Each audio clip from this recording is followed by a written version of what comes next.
Hi friends, my name is Srinivasu, geography faculty. ఈరోజు సరిహద్దు రేఖలు భారతదేశంతో ఎలా ఉంటాయి అనేటువంటి అంశం గురించి మనం మాట్లాడుకునే ప్రయత్నం చేద్దాం. Okay, right. సో ఇండియాకు ఇతర దేశాల మధ్య ఉన్న సరిహద్దు రేఖలు మనం తీసుకుంటే, సో ఫస్ట్ వచ్చేసి మనం ఏం చెప్పచ్చు అంటే rod clip Rekha.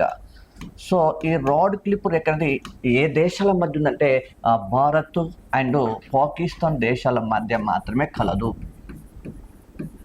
Bharat and Pakistan దేశాల మధ్య మాత్రమే ఉంటుంది. అదేవిధంగా ఇదే రాడ్ క్లిప్ రేఖ ఇంకా ఏ దేశం మధ్య చెప్పచ్చు అంటే భారత్ అండ్ బంగ్లాదేశ్ మధ్య మాత్రమే విస్తరించి ఉంటుంది. కాబట్టి ఒకటి గమనించండి అభ్యర్థులు.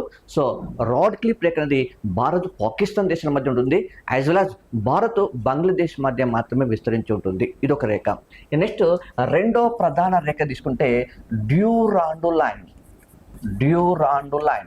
సో ఈ డ్యూరాండు లైన్ అవుతుందో ఇది ఏ దేశాల మధ్య అంటే ఇది భారతదేశానికి ప్లస్ ఆఫ్ఘనిస్తాన్ దేశాల మధ్య మాత్రమే విస్తరించి ఉంటుంది. ఇది రెండో అత్యంత ప్రధానమైన రేఖ చెప్పచ్చు ఇక్కడ.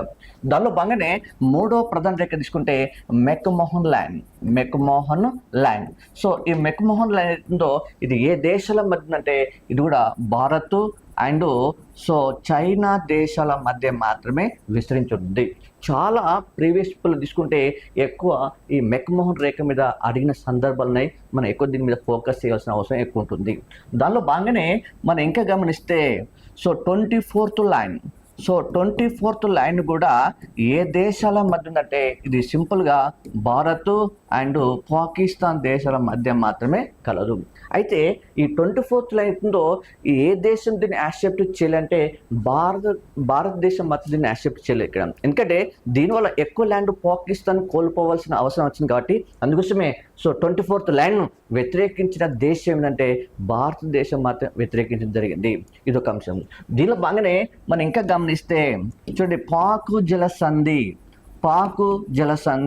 ఈ పాకు జలసంధి ఏ దేశం అంటే భారత్ అండ్ శ్రీలంక దేశాల మధ్య కలదు. దానిలో బాగానే ఇంకా తీసుకుంటూ పోతే పాంబను దీవి ఉంది. ఇది కూడా సింపుల్గా భారత్ అండ్ శ్రీలంక దేశాల మధ్య మాత్రమే విస్తరించి ఉంటుంది. అదే ఇంకోటి గల్ఫ్ ఆఫ్ మన్నార్ అంటే మన్నారు సింధు శాఖ. ఈ మన్నారు సింధు శాఖ కూడా వేటి మధ్య చెప్పచ్చు అంటే సింపుల్గా ఇది కూడా భారత్ అండ్ శ్రీలంక దేశాల మధ్య మాత్రమే విస్తరించి ఉంటుంది. కాబట్టి ఇవన్నీ కూడా ఇండియాకు ఇతర దేశాల మధ్య ముఖ్యమైనటువంటి సరిహద్దు రేఖల కింద మాత్రమే చెప్పడం జరుగుతుంది. సో దీని ఎగ్జాంపుల్ డయాగ్రామ్ తీసుకుంటే సో ఇది ఎంతో ఇది రాడ్ క్లిప్ అని చెప్పచ్చు ఈ ఏరియా అంతా కూడా. నెక్స్ట్ ఇది బంగ్లాదేశ్ మధ్య ఉంటుంది, ఇది కూడా రాడ్ క్లిప్ అని చెప్పచ్చు. అట్లా సో ఇండియా ఆఫ్ఘనిస్తాన్ మధ్య డ్యూరాండ్ ఉంటుంది ఇక్కడ. ఇండియా చైనా మధ్య మెక్మోహన్ రేఖ ఉంటుంది. అదే ఇండియా శ్రీలంక మధ్య మొత్తం పాకు జలసంధి, Adam bridge, gulf of Mannar అనేటువంటి సరిహద్దు లైన్స్ మాత్రమే కనబడతాయి. ఓకే.